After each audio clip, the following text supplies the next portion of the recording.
This question talks about what would be considered a risky investment. Risk has been talked about in this particular tab in detail, where the price to earning ratio is high. This part, price to earning ratio is high, and where the beta is also high. So a high value of beta is associated with higher risk.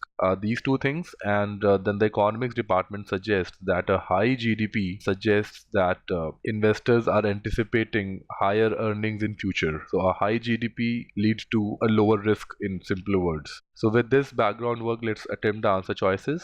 Low beta is associated with low risk, so not a good choice. Low beta, this can also go. Low price to earning ratio is also associated with lower risk. High price to earning ratio would be associated with higher risk. So this can also be eliminated. High beta is okay, but low price to earning ratio, same problem. So this can be eliminated. High GDP growth is also associated with lower risk. High GDP growth means that the future is positive. So all these can be eliminated. Let's look at this one. High beta is associated with higher risk.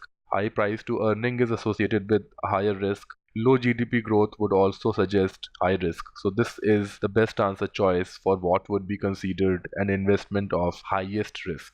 E is the best choice.